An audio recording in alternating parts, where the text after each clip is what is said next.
Jane, please sit down. Mary Poppins by P.L. Travers.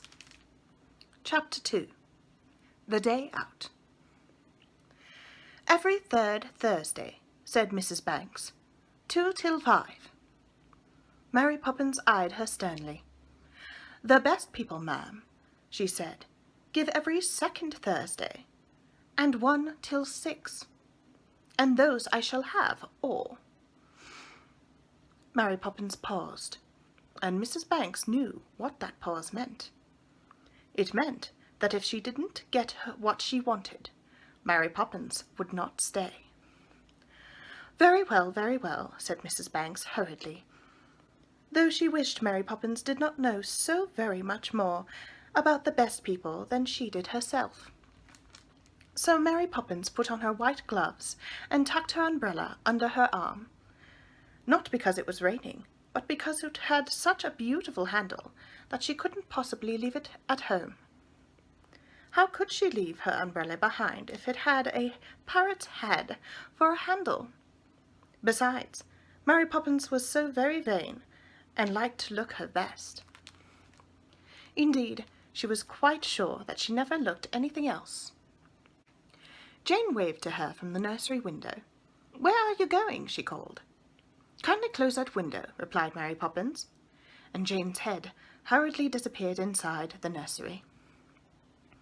Mary Poppins walked down the garden path and opened the gate. Once outside in the lane, she set off walking very quickly, as if she were afraid the afternoon would run away from her if she didn't keep up with it. At the corner she turned to the right and then to the left, nodded haughtily to the policeman, who said it was a nice day, and by that time she felt that her day out had begun. She stopped beside an empty motor car in order to put her hat straight with the help of the windscreen, in which it was reflected.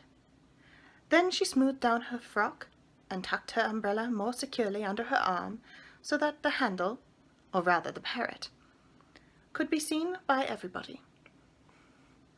After these preparations, she went forward to meet the matchman. Now the matchman had 2 professions. He not only sold matches, like any ordinary matchman, but he drew pavement pictures as well. He did these things turn about according to the weather. And if it was wet, he sold matches because the rain would have washed away his pictures if he had painted them. If it was fine, he was on his knees all day, making pictures in coloured chalks on the sidewalks, and doing them so quickly that often you would find that he had painted up one side of a street and down the other almost before you had time to come around the corner. On this particular day, which was fine but cold, he was painting. He was in the act of adding a picture of 2 bananas, an apple, and a head of Queen Elizabeth to a long string of others, when Mary Poppins walked up to him, tiptoeing, so as to surprise him. "Hey!" called Mary Poppins softly. He went on putting brown stripes on the banana and brown curls on Queen Elizabeth's head. Said Mary Poppins, with a ladylike cough. He turned with a start and saw her. "Mary!" he cried, and you could tell by the way he cried it that Mary Poppins was a very important person in his life. Mary Poppins looked down at her feet and rubbed the toe of one shoe along the pavement 2 or 3 times. Then she smiled at the shoe in such a way that the shoe knew quite well that the smile wasn't meant for it. "It's my day, Bert," she said. "Didn't you remember?" Bert was the matchman's name. Herbert Alfred for Sundays. "Of course I remembered, Mary," he said. "But—" and he stopped and looked sadly into his cap. It lay on the ground beside his last picture, and there was 2pence in it. He picked it up and jingled the pennies. "That all you got, Bert?" said Mary Poppins, and she said it so brightly you could hardly tell she was disappointed at all. "That's the lot," he said. "Business is bad today. You'd think anybody'd be glad to pay to see that, wouldn't you?" And he nodded his head toward Queen Elizabeth. "Well, that's how it is, Mary," he sighed. "Can't take you to tea today, I'm afraid." Mary Poppins thought of the raspberry jam cakes they always had on her days out, and she was just going to sigh when she saw the matchman's face. So very cleverly she turned the sigh into a smile, a good one with both ends turned up, and said, "That's all right, Bert. Don't you mind. I'd much rather not go to tea. A stodgy meal, I call it, really." And that, when you think how very much she liked raspberry jam cakes, was rather nice of Mary. The matchman apparently thought so too, for he took her white-gloved hand in his and squeezed it hard. Then together they walked down the row of pictures. "Now there's one you've never seen before," said the matchman proudly, pointing to a painting of a mountain covered with snow and its slopes simply littered with grasshoppers sitting on gigantic roses. This time Mary Poppins could indulge in a sigh without hurting Bert's feelings. "Oh, Bert," she said, "that's a fair treat." And by the way she said it, she made him feel that by rights the picture should have been in the Royal Academy, which is a large room where people hang the pictures they have painted. Everybody comes to see them, and when they have looked at them for a very long time, everybody says to everyone else, "The idea, my dear!" The next picture Mary Poppins and the matchman came to was even better. It was the country, all trees and grass, and a little bit of blue sea in the distance, and something that looked like Margate in the background. "My word," said Mary Poppins admiringly, stooping so that she could see it better. "Why, Bert, whatever is the matter?" For the matchman had caught hold of her other hand now and was looking very excited. "Mary," he said, "I got an idea, a real idea. Why don't we go there, right now, this very day, both together into the picture, eh, Mary?"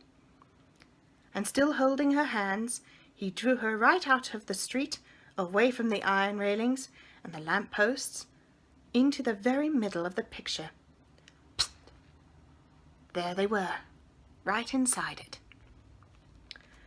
How green it was there, and how quiet, and what soft, crisp grass under their feet.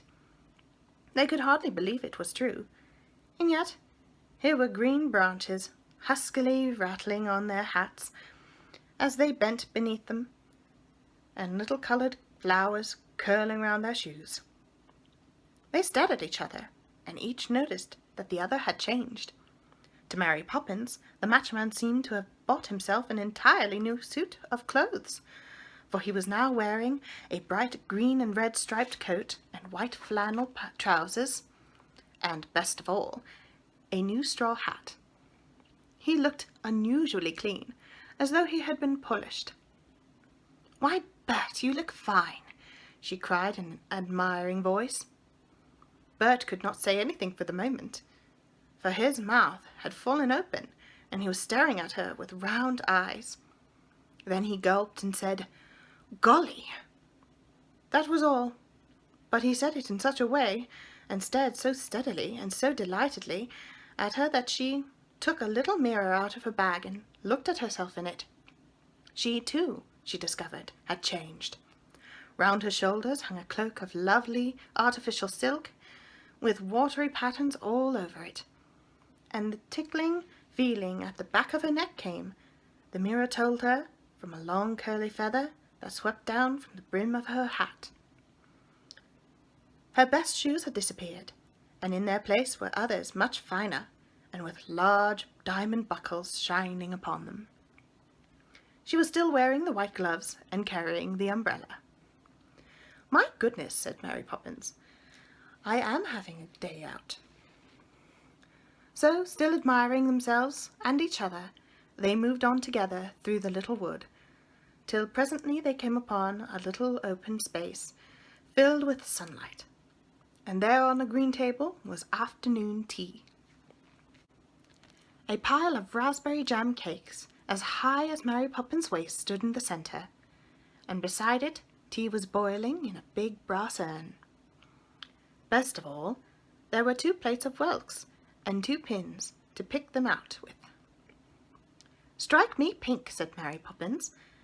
That was what she always said when she was pleased.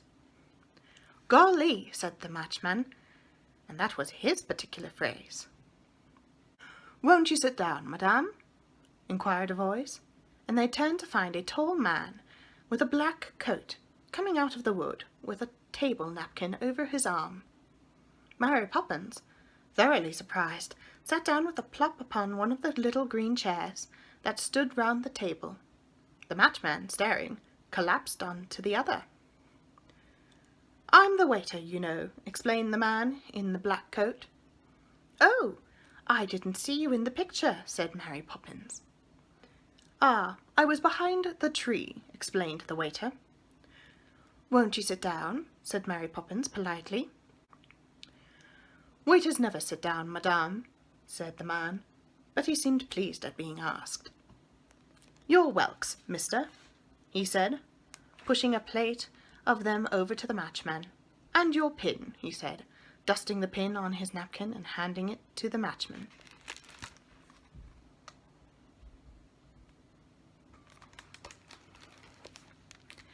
They began upon the afternoon tea, and the waiter stood beside them to see that they had everything they needed.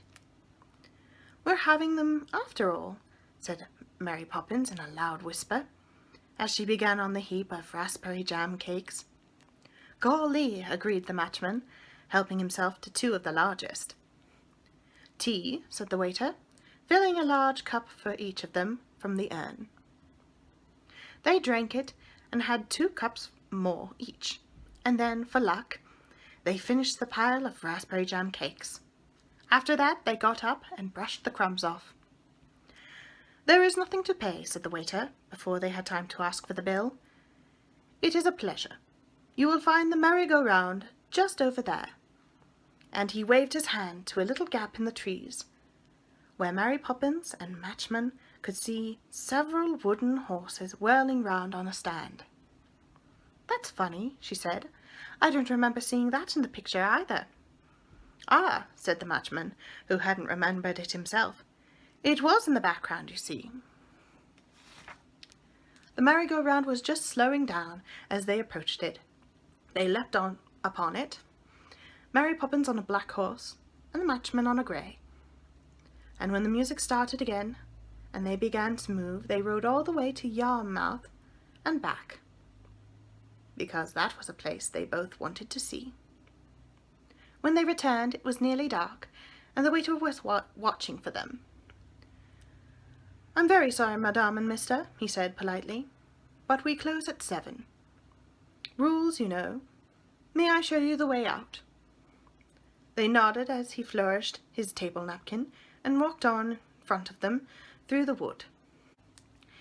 "It's a wonderful picture you've drawn this time, Bert," said Mary Poppins, putting her hand through the matchman's arm and drawing her cloak about her. "Well, I did my best, Mary," said the matchman modestly, but you could see he was really very pleased with himself indeed.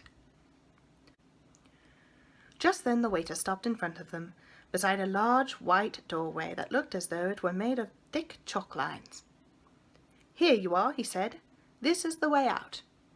"Goodbye, and thank you," said Mary Poppins, shaking his hand. "Madame, goodbye," said the waiter, bowing so low that his head knocked against his knees.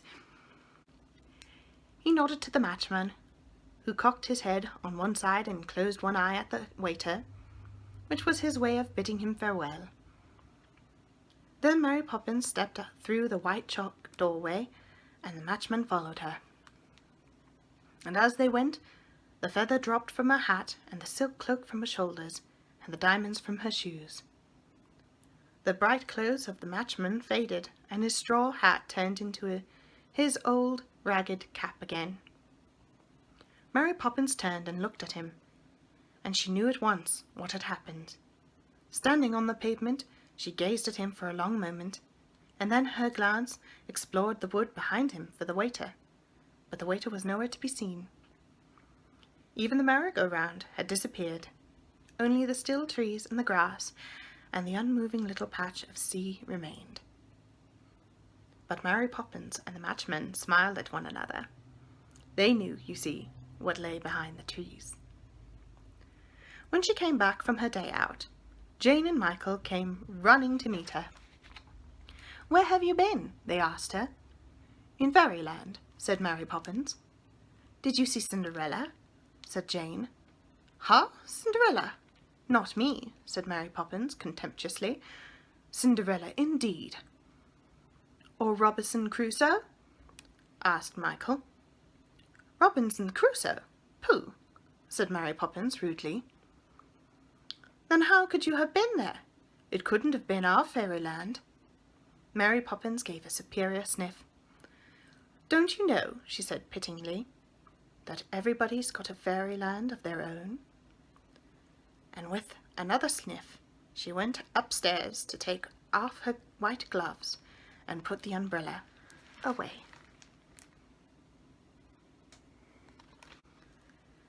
I hope you're having a wonderful day today.